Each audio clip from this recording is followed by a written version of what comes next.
La excepción es la oposición del demandado a las pretensiones del demandante. Es quizá la definición más aceptada, más común, quizá no la más completa, pero sí enmarca de alguna manera lo que es la excepción. También dice, Helen dice el poder jurídico del demandado de oponerse a la pretensión del actor ante un órgano jurisdiccional. ¿Sí? Muy bien, ¿verdad? Vamos sobre la misma idea. Las excepciones son eso, son medios de defensa que tiene el demandado frente a las pretensiones. Y por eso es que primero vemos acción, vemos pretensión, los elementos, porque así ya hoy pues podemos comprender de una mejor manera lo que es lo que es la excepción, ¿verdad? Teniendo ya claro eso. Vamos a ver algunos antecedentes, ¿verdad? Y para ese efecto les voy a compartir mi pantalla.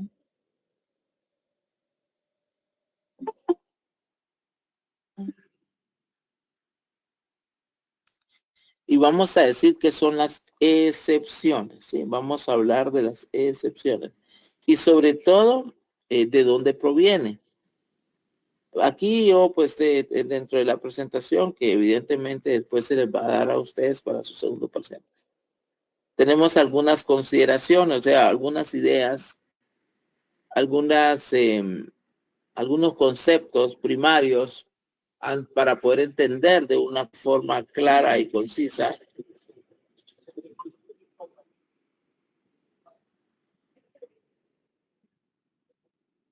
lo que significa o lo que es una excepción. Quiero decirles, jóvenes, que es bien importante esta categoría de conocimiento y de aprendizaje. Las excepciones se constituyen en una de en la herramienta fundamental de la defensa en un proceso civil. Un proceso, la excepción es el camino, si quieren verlo de esa manera, mediante la cual el demandado va a hacer valer sus derechos, su tesis del caso frente al juez, pero lo hace a través de la excepción. Lo va a hacer a través de esa categoría, ¿verdad? No lo va a hacer con una argumentación vacía o una argumentación vacua, ¿verdad? Permítanme un segundo, permítanme.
Los jóvenes.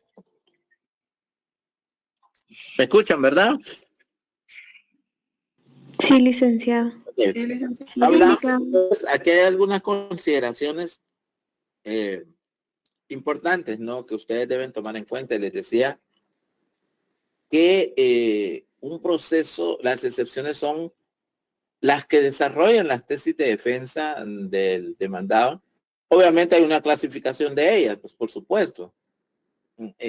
Su naturaleza es distinta, su función es distinta, pero ambas o todas tienen a la larga el mismo propósito, es destruir las pretensiones del actor.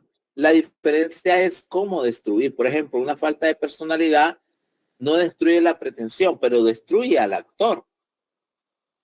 Y si destruye al actor, evidentemente la pretensión que sigue después del actor, aunque sea válida, al no ser, al no tener legitimidad, evidentemente esa titularidad se pierde.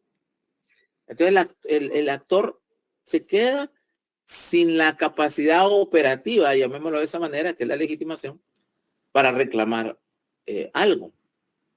La prescripción, la caducidad, la cosa juzgada, por ejemplo, la cosa juzgada no opera sobre el actor, sino sobre el fondo. Porque dice, esa pretensión ya fue discutida, esa pretensión ya fue dilucidada. Una litispendencia no va sobre el actor, aunque va sobre ambos derivados de que ya existe una litis que está pendiente de solución.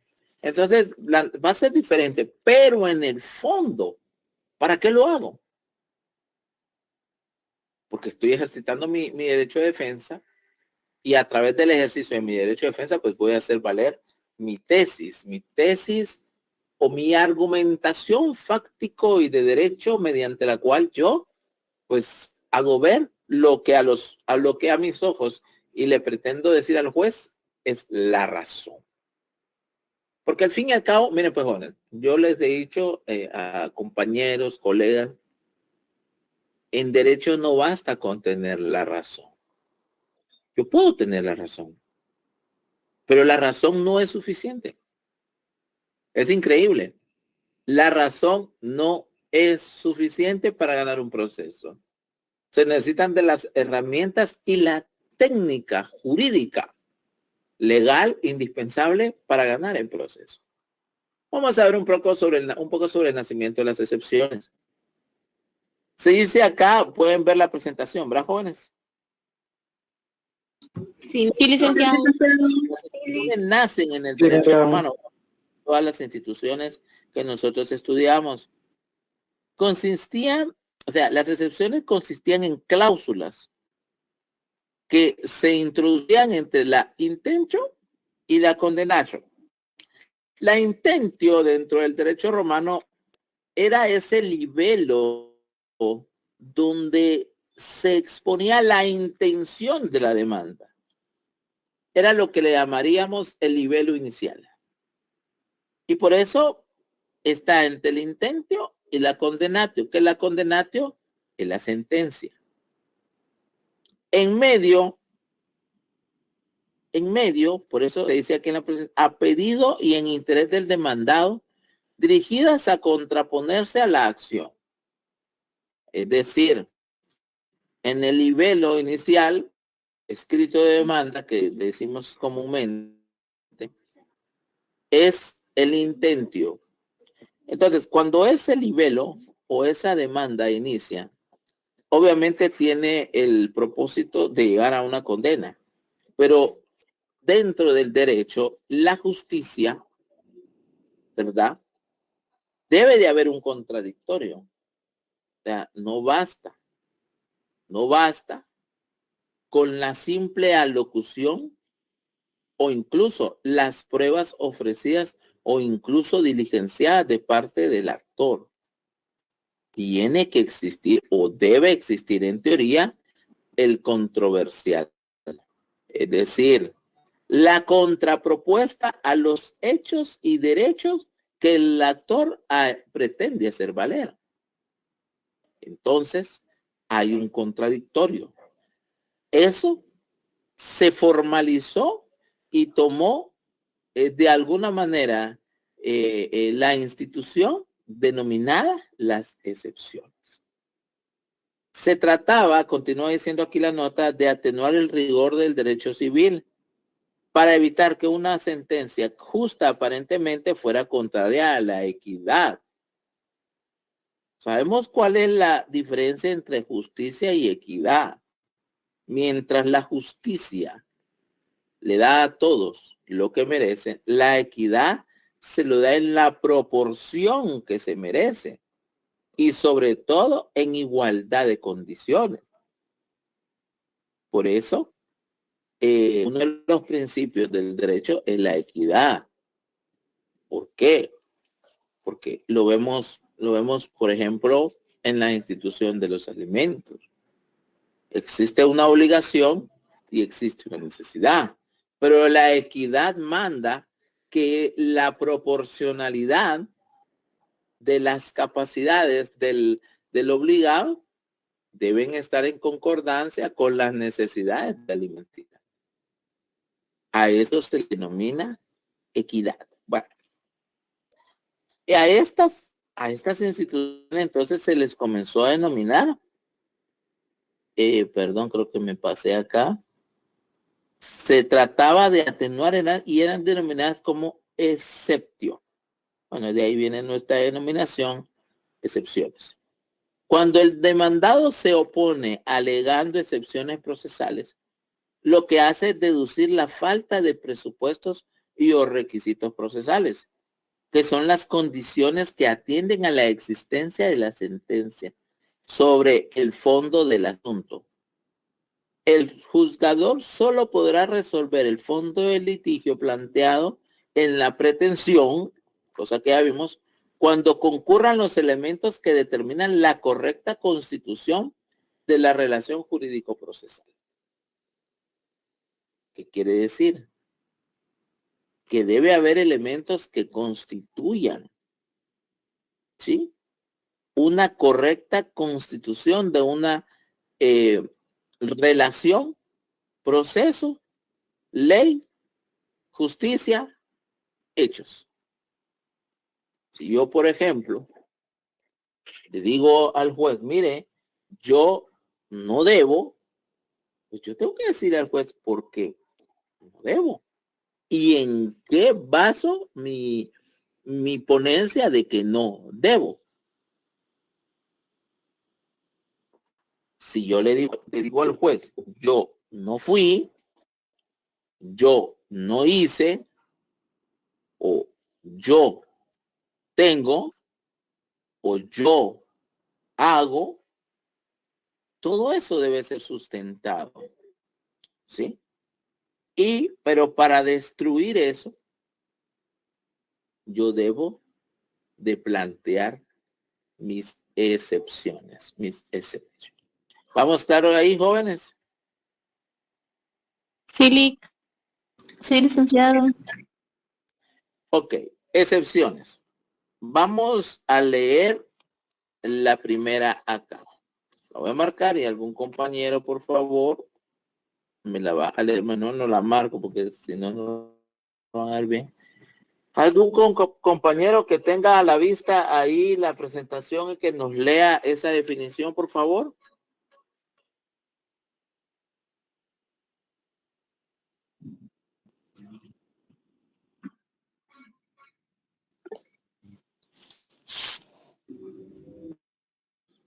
Compañero, licenciado. por favor. Definición de excepciones. Para que venda, la excepción en la práctica se emplea para designar cualquier actividad defensa del demandado, o sea, cualquier instancia con la cual pide la desestimación de la demanda. Sin embargo, dicha actividad puede asumir tres formas. Continúe, por favor. Ok. A. Cualquier medio de que se sirve el demandado para negar la acción, como la simple negación de la demanda. B. En sentido más estricto, no solo la negación, sino la contraposición de un hecho impeditivo o extintivo que excluya los efectos jurídicos del hecho constitutivo afirmado por el actor. C. técnicamente la contraposición al hecho constitutivo afirmado por el actor de otros hechos impeditivos o extintivos que per se no excluyen la acción, pero dan al demandado el poder jurídico de anular la acción. Perfecto, gracias compañero. ¿Cómo funciona la excepción? Puede tomar cualquiera de estas formas para Chovenda. Cuando dice cualquier medio que se sirve el demandado para negar la acción, como la simple negación de la demanda. A esa institución se llama contestación en sentido negativo de la demanda. Cuando él viene y le dice, señor juez, te voy a poner un ejemplo concreto. La entidad Banco Azteca me ha demandado por el cobro de un préstamo, de una tarjeta de crédito, de un crédito a nivel general.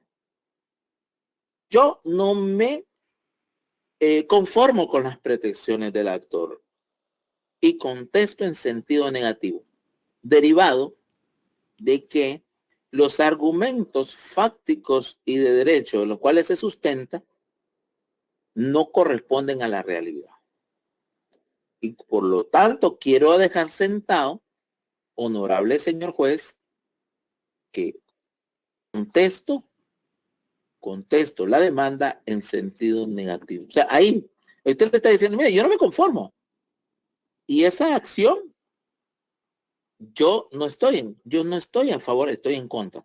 Porque existe una institución que es a favor, que es el allanamiento, ¿verdad? Si nos da tiempo lo vamos a ver. Pero entonces, sí, es cierto. Yo me allano y tienes razón, yo le debo.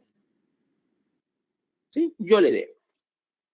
Hay otra forma, en sentido más estricto. Porque cuando yo niego la acción, a eso no se le denomina excepción, sino simplemente su libre derecho de defensa. No es una excepción, porque no existe la excepción de contestación en sentido negativo. Esa es una institución mediante la cual yo le digo de forma lógica y ordenada o razonada, como es en el juicio ejecutivo, de que yo no estoy a favor de lo que se me está imputando, usando un término que no es civil, pues se me está imputando una acción, una deuda, que realmente yo no estoy, o sea, yo no le debo, por diversas razones.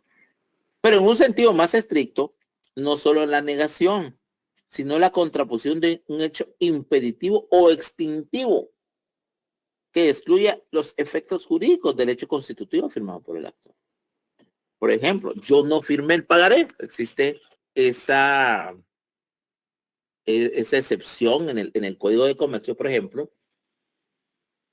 cuando el demandado le dice al señor juez bajo juramento de que él no firmó ese documento de crédito, ese título de crédito. Él lo puede hacer valer. Entonces, ahí es la excepción. Esa es una excepción.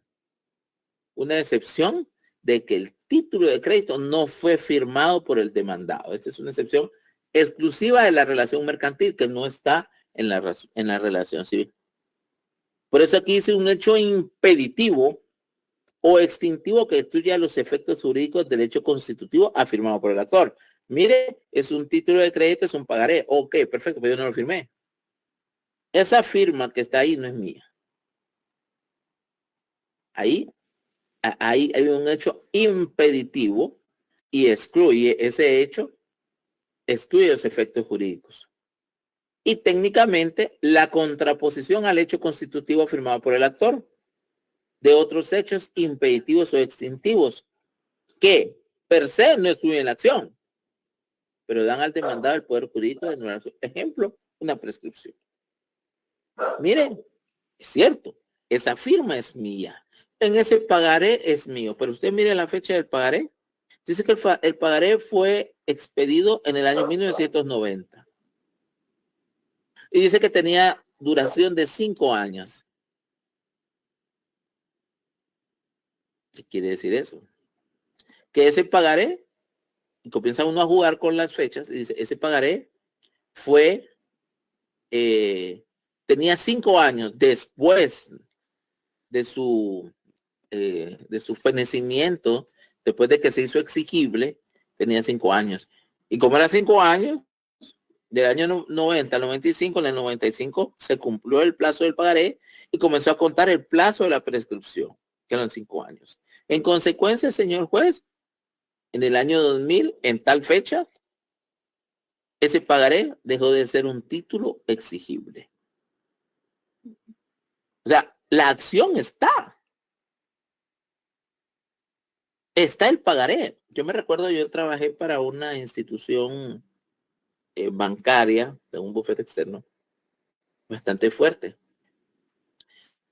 Y dentro de la experiencia que logré tener ahí, por ejemplo, fue un par de casos donde sí había prescripción.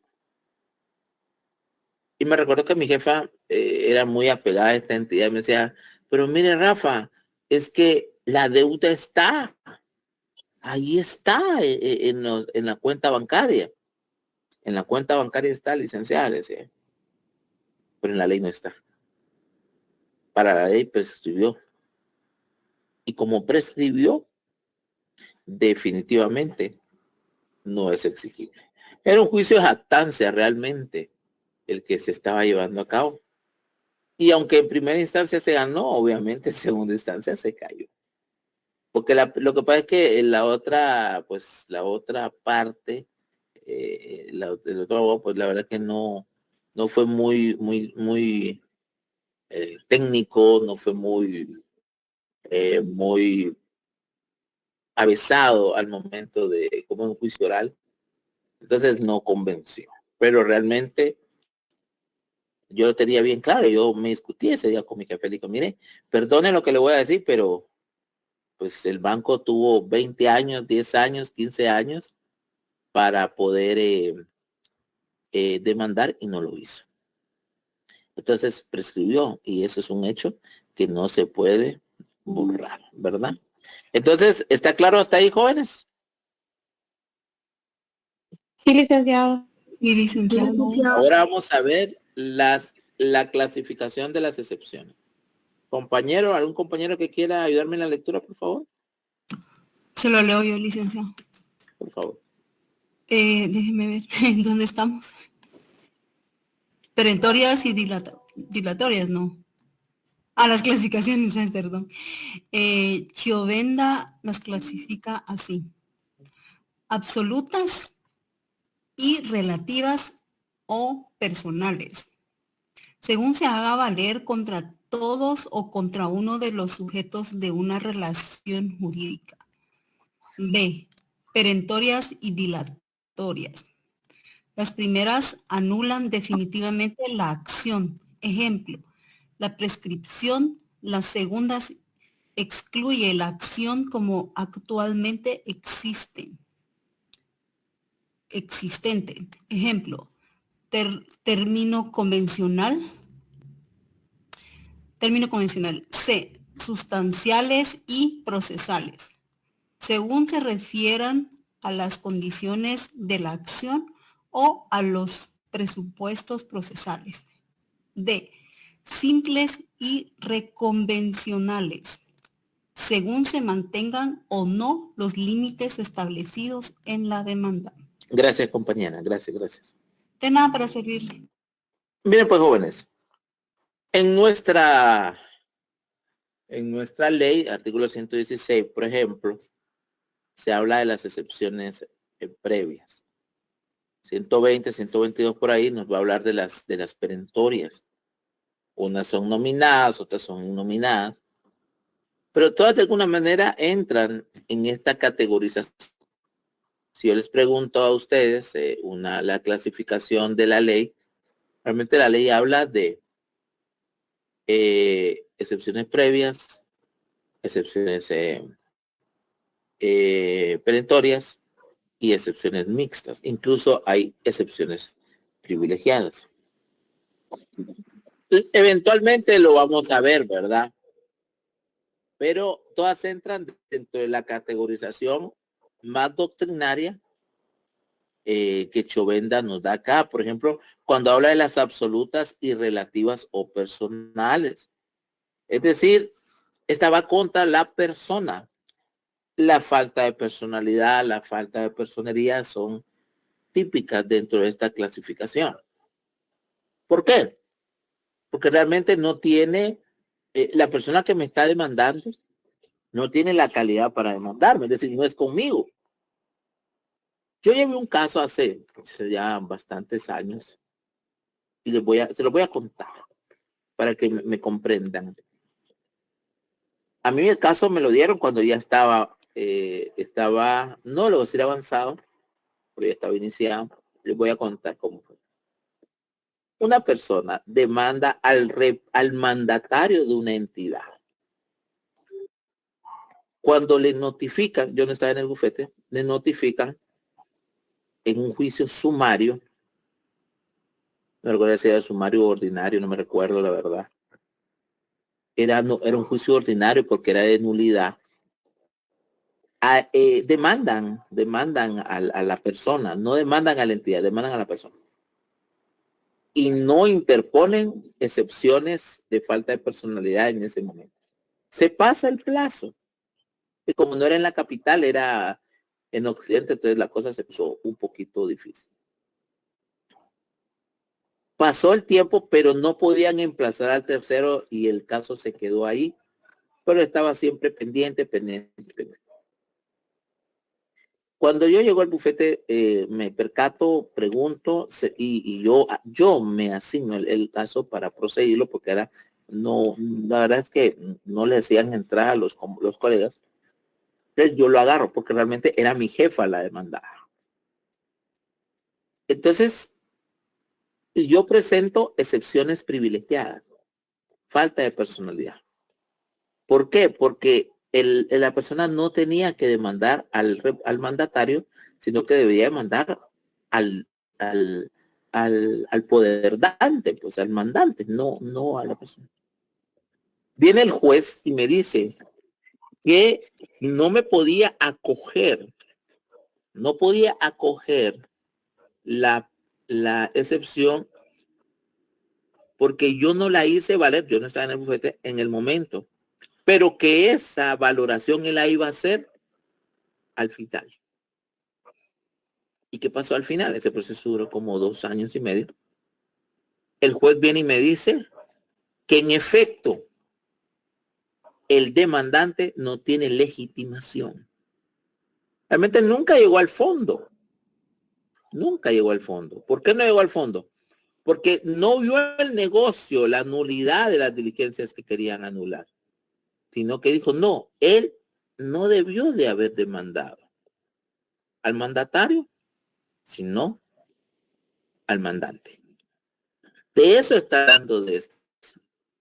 De que depende, porque una personería, por ejemplo, si es una personería que tiene errores, es más fácil subsanarla. En este, pues tendría que haber hecho el abogado, dirigir la causa, pero en contra de la entidad a quien era el mandante. Pero no lo hizo así. Entonces, todo ese tipo de situaciones son bien importantes, ¿verdad? Sobre lo que estamos viendo. Sí, Dominga levantó la mano. Sí, buenas noches, licenciado. Ahorita que está hablando de deudas y esto, tengo una pregunta. Fíjese que yo conozco a una abogada, según me estaba comentando, que ella trabajó como representante de una entidad bancaria. Entonces, lo que ella estaba comentando es que lo que aconsejaba a en este sentido, a los cobradores, digámoslo así, es que si la persona que debía fallecía y tenía propiedades, carros y otro bien inmueble que pueda hacer que venda la familia, que vendan estas propiedades y bienes inmuebles, y con ellos, con ese dinero se cobraban la deuda. Y entonces, y según me decía ella, que nosotros no tenemos nada que ver si los hijos, la esposa, en ese caso si fallece el el esposo, si se quedan en la calle, sin comida, sin nada, pero el banco se cobra lo que el fallecido debía. Entonces, ¿esto es legal? Sí se puede hacer, porque, por ejemplo, ella le estaba contando, toda vez que adquirió ese dinero, y si ese dinero suma cientos de miles, sí o sí, el banco se cobra su dinero con los bienes inmuebles del fallecido, en este caso. Y si tienen que quitarle la casa, lo pueden hacer. Entonces, yo sí me quedé como, déjame preguntarle mejor a mi catedrático a ver qué me comenta. Únicamente, licenciada. Sí, mire, yo no estoy para juzgar a nadie, ¿verdad usted? Pero existe algo que se llama la ética. Y yo que trabajé con entidades bancarias, les sé decir, hay deudas que no son éticas. En primera instancia le voy a decir que un banco de forma legal, un acreedor le pueda quitar todos sus bienes a una persona que ya falleció, es muy complicado. ¿Por qué? No le voy a decir que no se puede, pero obviamente vienen registrables. Entiéndanse, vehículos, propiedades inmuebles, en esencia. Por ejemplo, una persona le debe 100,000 a una entidad bancaria. Muere y esa propiedad está a nombre del deudor, ¿verdad? Obviamente. Yo les pregunto a ustedes, ¿cómo harían? Bueno, fíjense que lo primero que tienen que hacer es demandarlo. Número 2, en el momento que él esté muerto, que se den cuenta que él falleció, deben de iniciar un proceso sucesorio para nombrarle un defensor judicial. ¿Qué es lo que hacen los acreedores? Son mañosos. Lo que hacen es que ponen como defensor judicial a uno de su confianza, alguien que nunca va a defender los intereses de la mortual. Entonces, después de eso lo ejecutan la mortual, ingresan en la mortual y tienen que luchar para que ese bien sea ejecutado y al fin y al cabo pueda ser adjudicado al banco. En los bienes inmuebles es donde es menos difícil. Pero decir que le van a ir a sacar los bienes de la casa a alguien, eso se llama hurto o robo, dependiendo de cómo lo hagan. Y yo sé que hay entidades que lo hacen, pero ese es un delito. Así es sencillo. Yo conocí un abogado que los pollos le quitaba a la gente, las gallinas y los pollos, pero ustedes saben que eso tiene un tipo penal. Entonces, esa mentalidad está alejada de yo que trabajé muchos años, nunca la mantuve. Nunca estuve de acuerdo, porque yo sí creo en la justicia. Yo sí creo que como profesional, nuestros valores son más elevados que los intereses que en algún momento pueda tener hasta nuestro propio patrono. Yo decía, no. Y fíjense que es triste, porque a veces las entidades, como tienen mucho poder económico, yo me recuerdo que llegaban conmigo y me decían, mire, Eli, ¿qué puedo hacer? Y yo intercedí en algunas ocasiones. Decían, no le recibo ni un centavo. Que pierdan su casa, que pierdan esto. Entonces yo decía, mire, tal vez está mal lo que voy a hacer, pero busque otro abogado y haga esto. Porque creo que no debemos ser así como profesionales. Nosotros no somos comerciantes del derecho. Nosotros somos guardianes de la ley, de la justicia, de la equidad y del bien. Eso somos nosotros, abogados.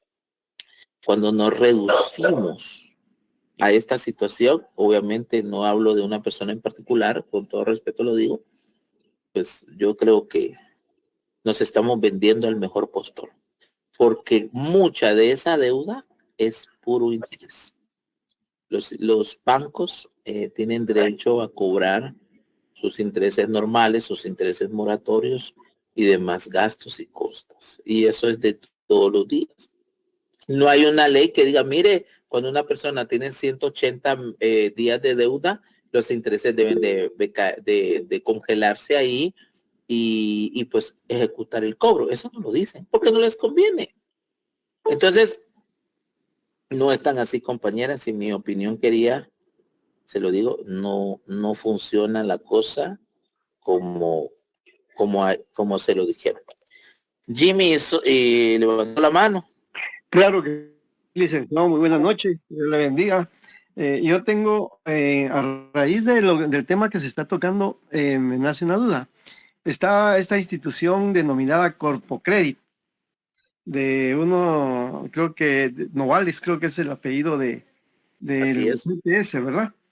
¿Ellos están legítimamente autorizados o están contraviniendo en algún momento la ley a dedicarse a cobros de esa naturaleza, de tarjetas de crédito, de algún préstamo, incluso cualquier otra situacioncita que se les presente ahí a ellos? ¿Están legítimamente autorizados? ¿Es legal que ellos hagan eso, por lo que usted me dice del código de ética? ¿Ah? Porque yo creo que es el código de ética el que tendrían que poner ellos ahí. Mire, sí están autorizados porque el derecho civil tiene la autonomía recuérdense, la autonomía de la voluntad. Eso es cosa que no funciona, por ejemplo, con el derecho laboral, ¿verdad? Usted agarra el código de trabajo y ahí la autonomía de voluntad no se aplica porque hay derechos tutelares. El código civil, el derecho civil, tradicionalmente le da una supremacía grande. El pacto de sumisión, ¿de qué se trata? Bueno, el contrato es ley entre las partes. Yo adquiero un crédito.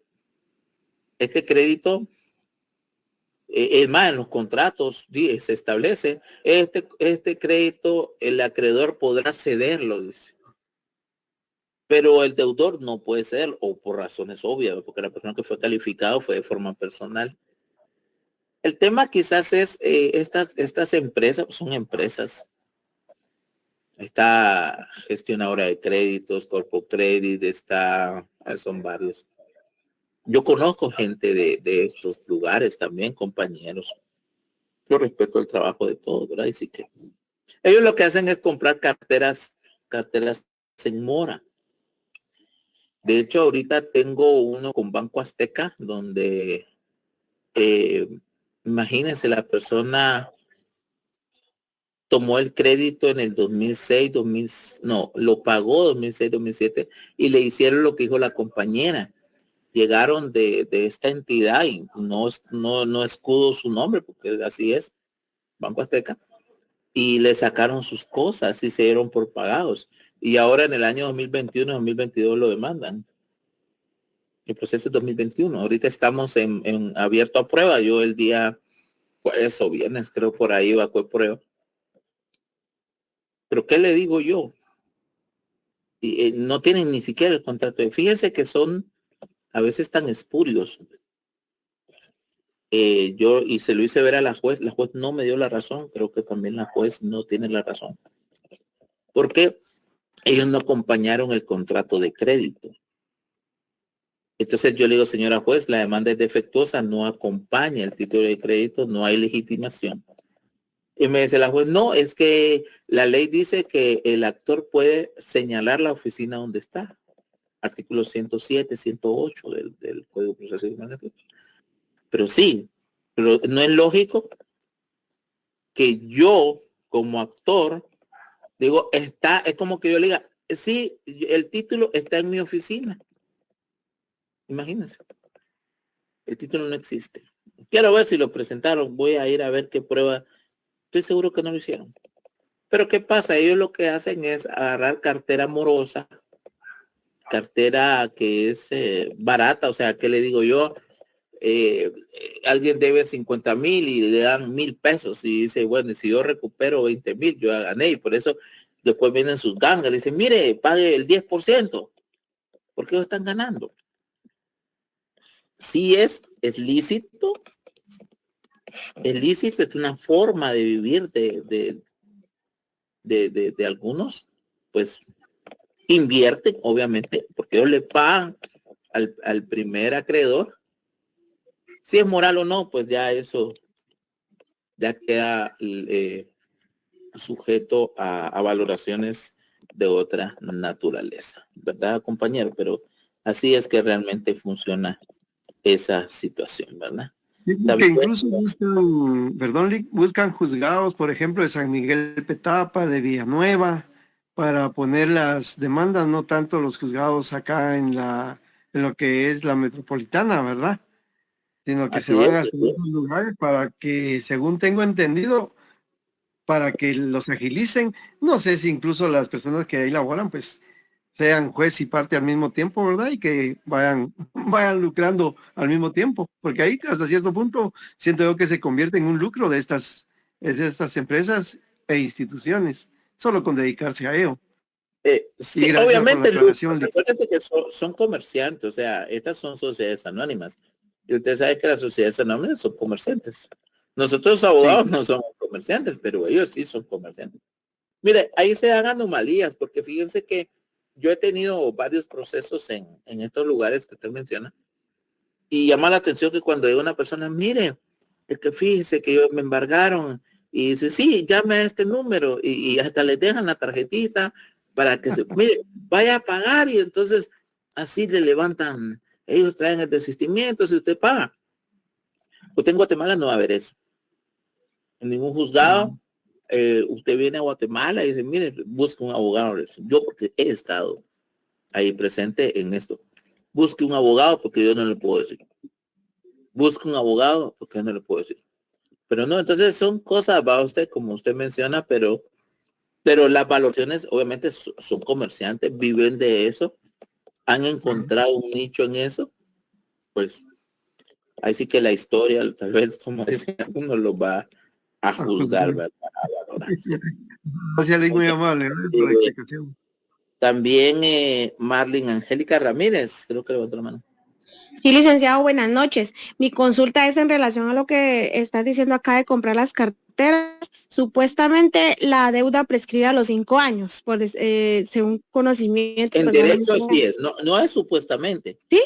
La ley así lo establece. Vale, entonces, digamos, ya la deuda tiene, por ejemplo, 7 años, 10 años, y ellos lo compran, ¿se reactiva o ellos están cometiendo ahí alguna... No, ellos están en un negocio de riesgo. O sea, ellos dicen, bueno, yo compro y a ver qué saco. Se lo digo así. Es un negocio de riesgo, ¿verdad? ¿Por qué? Porque a veces sí caen, a veces hay personas que sí caen, le digo.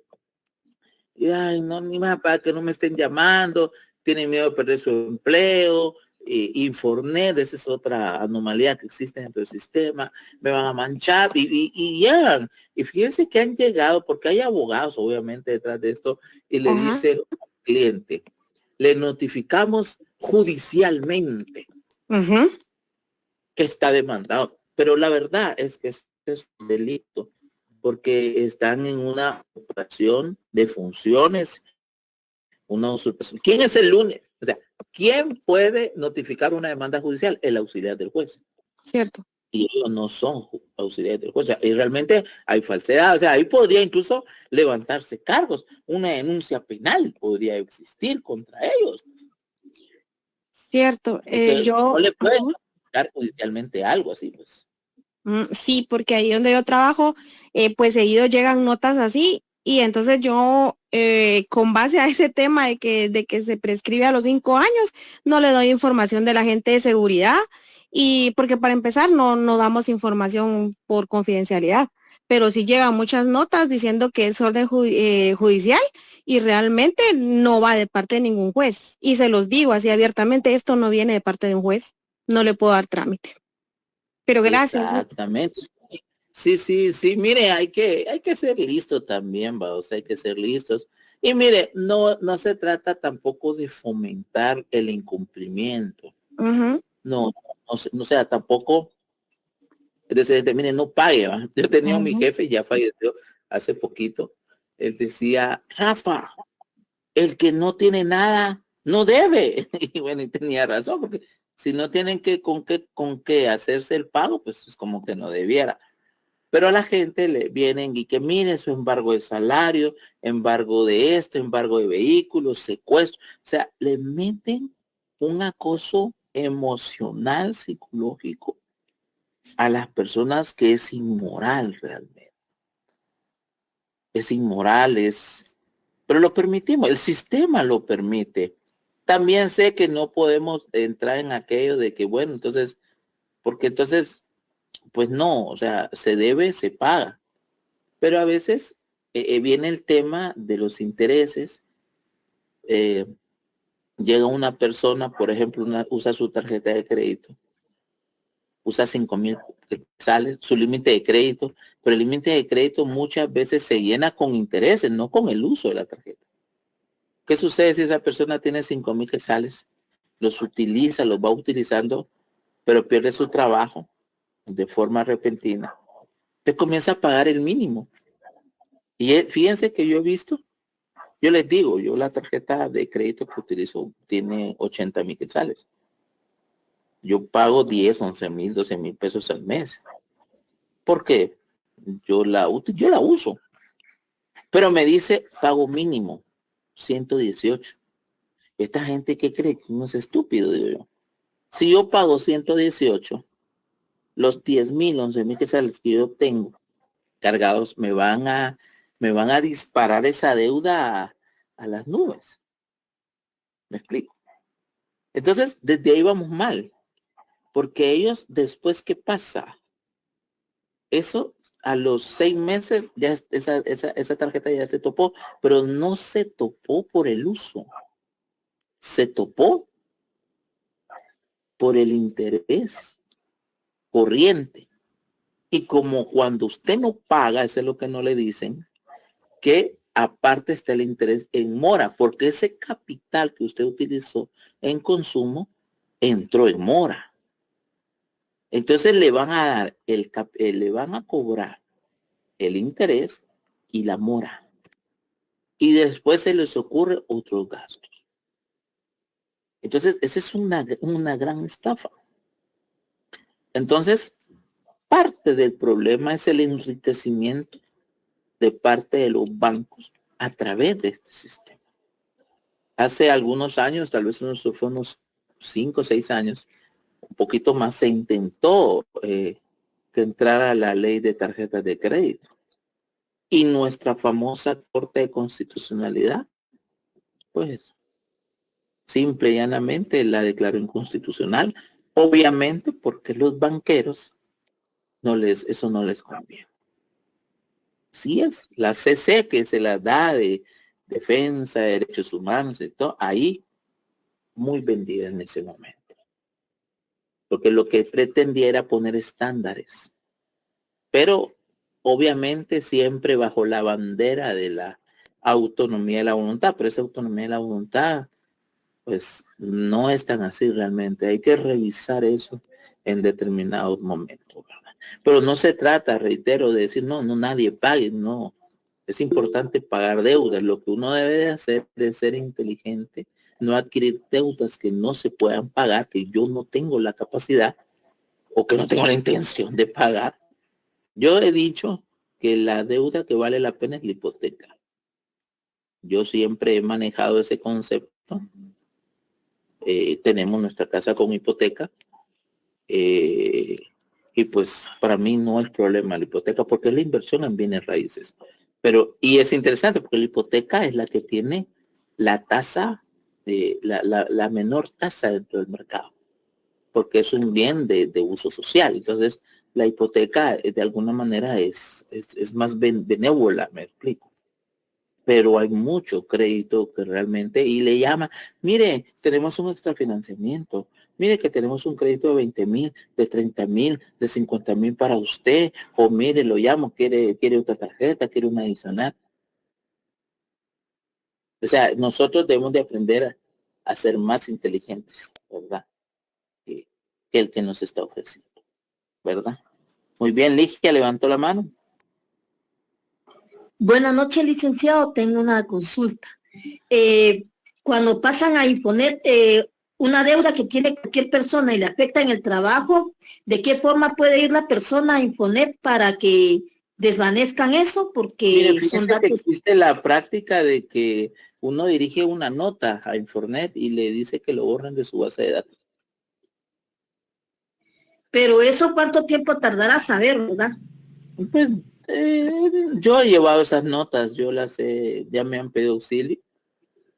Tarda de ¿Cuánto fue? 8 a 10 días tarda eso. 8 días. ¿Verdad que no tarda más de un mes? En 8 días, si en 8 No, días no desvanecen, no quitan de Infonet el nombre de la persona, puede demandar. por supuesto, sí, sí se Sí, puede ¿verdad? utilizar, sí. Hay acciones legales que se pueden utilizar y ha habido también iniciativas para batallar contra eso, pero es un poquito difícil luchar contra un sistema que lo gobiernan los que tienen el dinero. Ah, muy bien, licenciado. ¿Y esa nota qué tiene de especial? Simplemente dirigirse a señores Infonet, el Sí, nombre de la persona, datos de que ellos personales. Ajá. no les autorizan a tener información personal de ellos en relación a sus créditos, en relación a todo, y que les solicita de que por favor, ya que no existe una autorización directa para Infonet, entonces ahí usted les desautoriza para publicitar o publicar cualquier información suya. Disculpe, ¿el trámite puede hacerlo una persona particular o tiene que ir asesorada por un abogado No, eso es personal. personal? Personal, póngale que yo no puedo actuar por ejemplo, por mi primo o un hermano, no puedo yo No, ir eso tiene que ser es personal. personal. Cuando no Ah, es muy bien. personal, sí tienen que buscar un abogado. Ah, cuando no es personal, sí se busca un abogado, ¿verdad? Ah, bueno. Muy amable, gracias, licenciado. Y me surge otra duda, perdone, respecto a lo que había dicho de que tienen una deuda y que llegan a las casas a quitar bienes y todo eso, ¿tiene que ser con autorización de un juez o llega también la persona o o digamos la empresa o el banco, digamos, puede quitarle solo así a la persona las cosas? No, el secuestro es la vía legal. Secuestro. Sí, la vía legal, eso, si no hay O orden sea, no pueden judicial. llegar y así. Mire, si no hay orden judicial, lo que existe es un allanamiento. Allanamiento. Y Muy bien. eso realmente, y robo, ¿verdad? Si violentan Ujú. o hurtan, Por supuesto. realmente ahí hay cargos penales. Para no importando qué banco sea o entidad, ¿verdad? No importa, eso no importa. Ah, está bien. Muy amable. Gracias, Ok, licenciado. perfecto. Bueno, terminemos pues jóvenes, porque, o sea, yo sé que estas son cosas que nos surgen porque son cuestiones de día a día. O le pasa a alguien o a un familiar o a uno mismo. Pero es solo parte de... Va. Continuemos. Hablamos de las excepciones perentorias y dilatorias. Miren, pues como su nombre lo indica, las excepciones perentorias son las que hacen perecer la pretensión. Por ejemplo, una falta de titular, una excepción perentoria de falta de titularidad en la acción, donde yo digo, aunque yo no presenté la excepción previa de falta de personalidad, pues digo, mire, él no tiene la titularidad, él no es el dueño del crédito, él no es el dueño de la casa. Entonces, esa, al fin y al allá, termina matando, digámoslo de esa manera, extinguiendo de forma jurídica la pretensión. ¿Sí?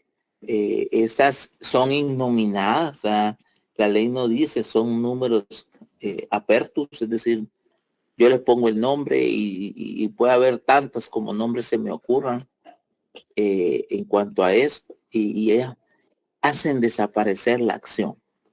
Mientras, la prescripción es el que tenemos aquí de ejemplo, la prescripción es esa, o sea, mire, pues ya no tiene campo, espacio temporal para hacer valer su derecho. En los bancos se dice, es que está en sede de orden, porque fíjense que la deuda de los bancos siempre quedan ahí por años y está en la base, está ahí la deuda. Y es lo que le denomina en la cuenta de orden. y es la que venden a veces los bancos. Todos los créditos de orden los venden. Recuperan una mínima parte y sanean su cartera. Porque eso es parte del saneamiento de cartera. Porque estos cuando se suman, esas son los famosos balances que hace que se valoran en la superintendencia de bancos y son los que se publican posteriormente en el diario oficial, los balances bancarios. Y las moras les golpean a ellos, porque la mora hay millones y millones.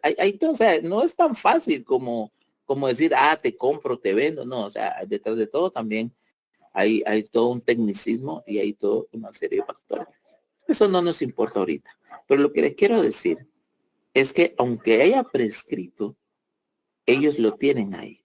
Sin embargo, para efectos de derecho, no existe. Y si no hay un título que se traslade y que haga valer menos, ¿no? Y las otras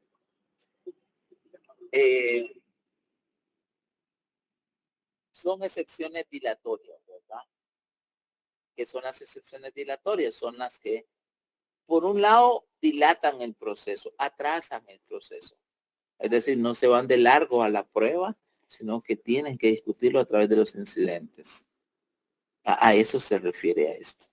Las sustanciales y procesales, porque hay excepciones que se basan en el aspecto sustantivo, por ejemplo. Cuando hablamos de un divorcio por causal determinada, en donde se va a discutir la causa, hay excepciones que se basan. Sustancial quiere decir que va al derecho sustantivo. Si yo me baso en la norma sustantiva, eso va a ser una excepción sustancial.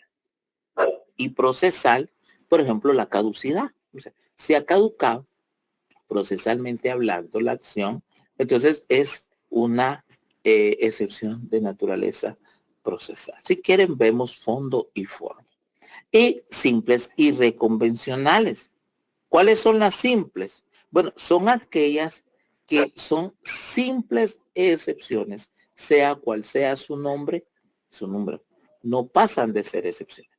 Pero hay reconvencionales que pasan de la demanda a la contrademanda.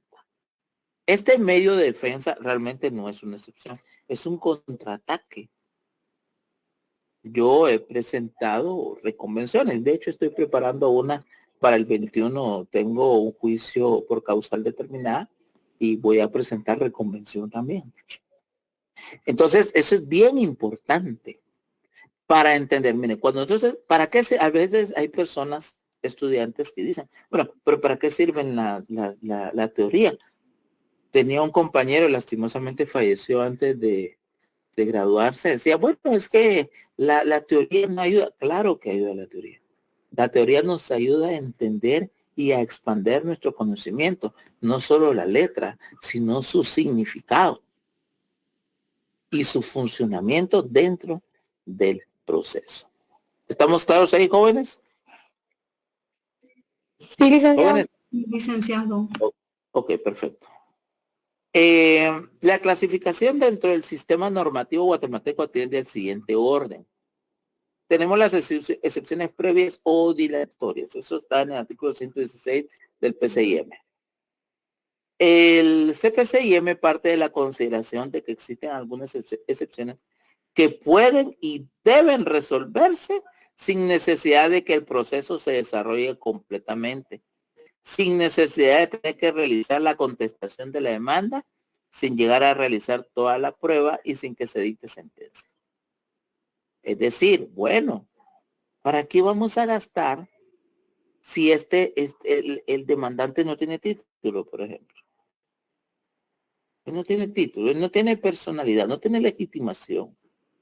El título va añejo a la persona. Si ese título no corresponde a la persona o la persona al título, no hay legitimación. Entonces, según el autor y según la doctrina, o sea, ¿para qué voy a desgastar el sistema? ¿Para qué lo voy a desgastar? ¿Para qué voy a discutir? Y esto se da obviamente mucho más en los juicios de conocimiento, ¿no?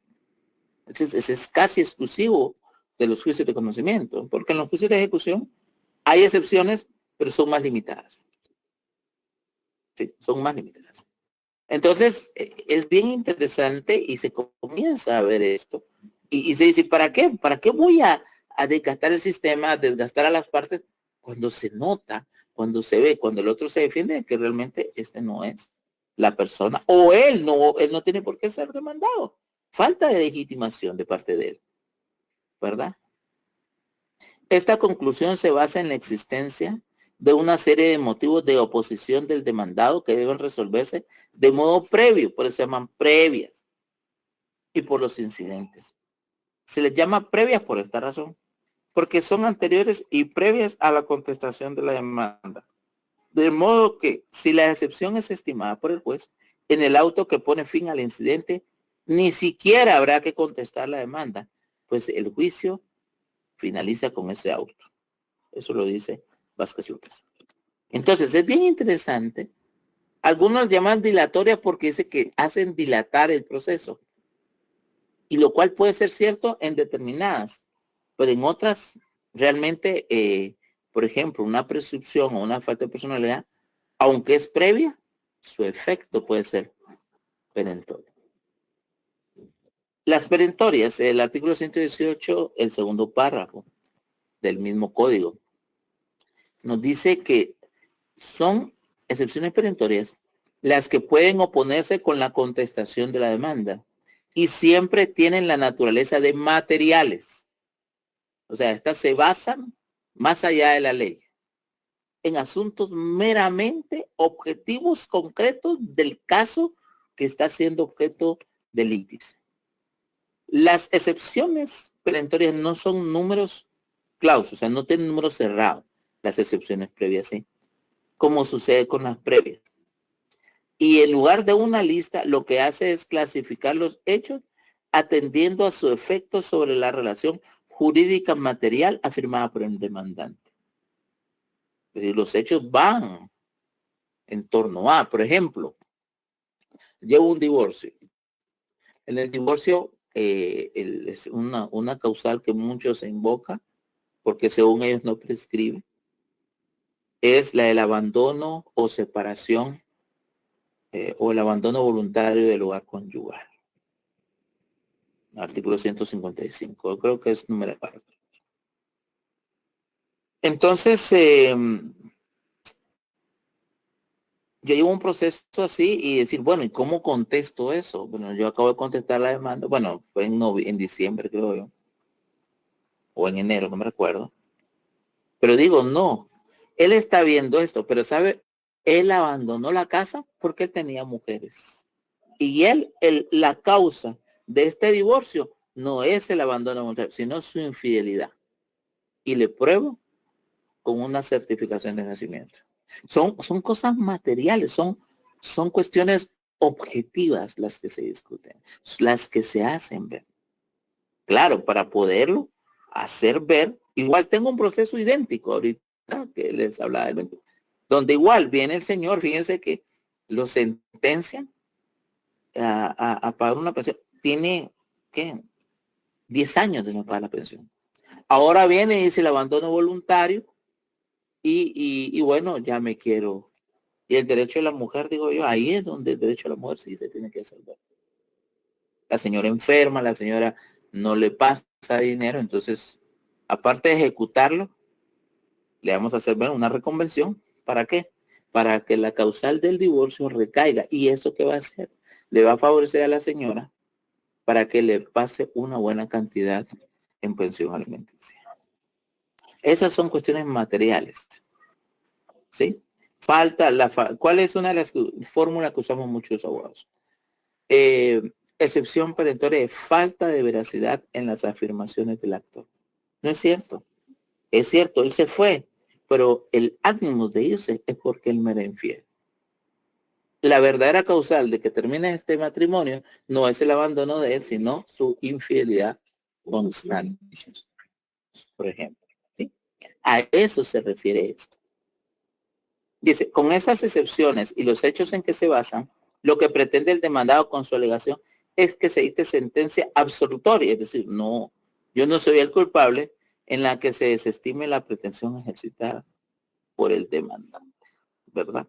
Entonces, previas tienen una naturaleza, tienen una función, perentorias tienen otra naturaleza, tienen otra función, en algún momento se pueden confundir, especialmente la previa con la perentoria, no la perentoria con la previa, pero sí la previa con la perentoria, porque los efectos pueden ser esto.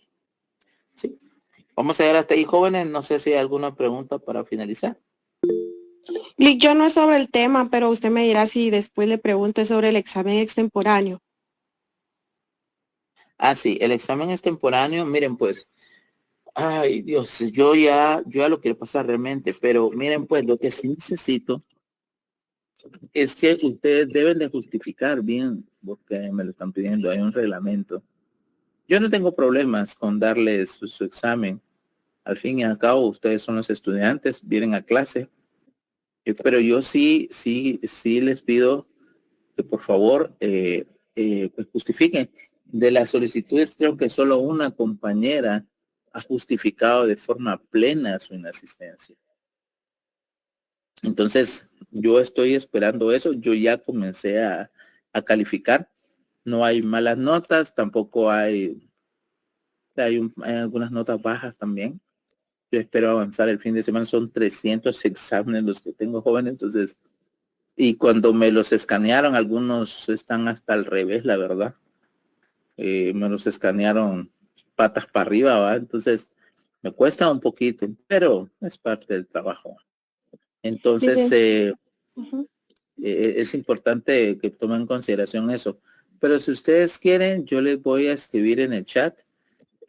Vamos a hacer una cosa. Los compañeros que tengan, pues, que soliciten, hagan un listado y me mandan al correo institucional el listado y en un solo correo mándenme las justificaciones, por favor. Si no la tienen, díganmelo. ¿Por qué? Es que mire, fíjese que no pude entrar ese día. Esa no es justificación, joven. Entraron 300 alumnos.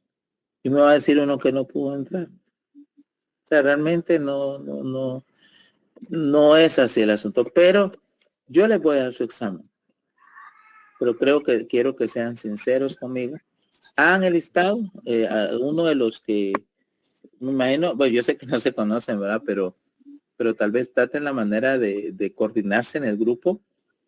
Quienes necesitan, me hacen el listado en un listado Excel, me lo mandan y yo a más tarde la otra semana estamos haciendo ese examen. ¿Estamos de acuerdo? Listo, licenciado. Yo me voy a comunicar con los compañeros y lo voy a hacer. Yo sí le adjunté mi hoja membretada. Usted fue entonces fue usted la que porque sí vi una de una empresa de seguridad, creo yo. Soy yo. Sí, ok, gracias, Marlene. Pero solo usted, realmente otros me lo piden, pero o sea, no, pues. O sea, mire, pues yo no gano nada con negarle un examen a ustedes. Yo no gano nada. Mi trabajo es darles la clase y ser el facilitador de los conocimientos para que ustedes puedan avanzar. Pero tampoco voy a regalar, ¿me entiende? O sea, yo tengo que seguir estándares, reglamentos, para beneficio de ustedes, porque no crean, mire, esto es una escuela. ¿Ustedes creen que el juez les va a decir, si tienen una audiencia a las 9 de la mañana y llegan a las 9:15 y a la otra parte llegó y usted diga, es que mire, fíjese que no servía el ascensor, es que fíjese que había mucho tráfico? ¿Ustedes creen que el juez va a decir, sí, pobrecito el abogado, vino tarde, entendamos? No le va a decir eso. Usted es un profesional y usted sabía su responsabilidad. Si usted sabe que hay tráfico, salga 2 horas antes. Es más, ¿saben ustedes cuando yo tengo audiencia? Ni desayuno. Yo cuando tengo audiencias 8:30, 9:30, yo no desayuno. Para evitar que de repente lo que coma me pueda hacer daño. Yo no desayuno. Yo hasta a veces, y me ha llevado la tristeza porque cuando son audiencias penales sí es un problema, cuando son audiencias civiles no, familia no.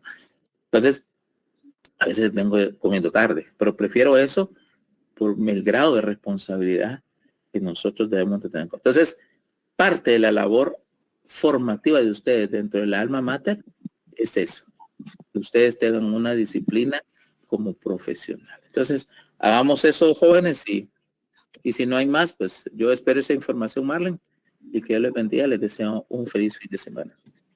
Feliz fin de semana, Liz. Yo le colaboro. Feliz noche.